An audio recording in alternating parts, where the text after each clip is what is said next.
জনাবলৈ অনুৰোধ কৰিম।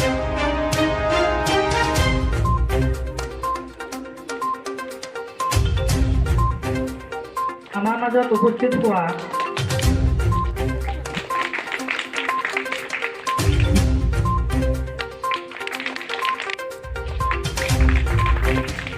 দ্বিতীয় স্থান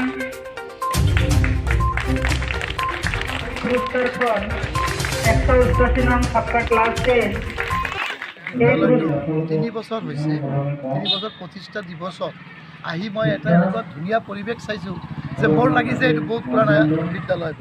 কিন্তু মই যেতিয়া গম পালোঁ 3 বছৰ হৈছে তেতিয়া গম পাইছোঁ আৰু এই বিদ্যালয়টোৰ বিষয়ে মই বহুত শুনিছোঁ যে আমাৰ এই অঞ্চলত এটা এডুকেশ্যনৰ কাৰণে ভাল এডুকেশ্যন দিয়াৰ এটা ভাল প্ৰতিষ্ঠান বুলি সব ৰাইজে কৈ থাকে। সেইকাৰণে মই নিজে আহি চালোঁ আৰু ইয়াত চাই যি ধুনীয়া এটা পৰিৱেশ বহুত ভাল লাগিছে। আৰু মই কওঁ যে এই বিদ্যালয়েদি আমাৰ এই অঞ্চলত বিদ্যালয়ত যিবিলাক ষ্টুডেণ্ট আছে মই ভাবোঁ ইয়াৰ পৰা আমাৰ এই অঞ্চলত নাম কঢ়িয়াই আনিব।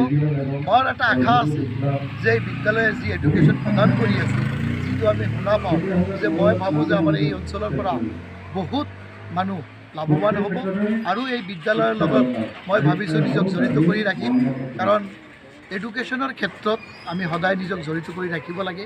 কাৰণ এডুকেশ্যন দি আমাৰ অঞ্চলৰ যি উন্নতি উন্নয়ন এবং জাতিৰ মেৰুদণ্ড সব ইয়াতে ৰক্ষা হয়। মই ভাবিছোঁ আজি যাবই লাগিব। কালি বৰ্তা এই ইহঁতে ৰাতিপুৱা ইমান কষ্ট কৰি মোৰ তাত আহিছে জ্ঞাপন কৰিছোঁ।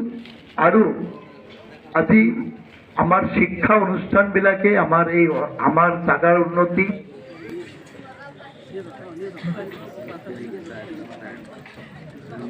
জনাবলৈ অনুৰোধ কৰিলোঁ।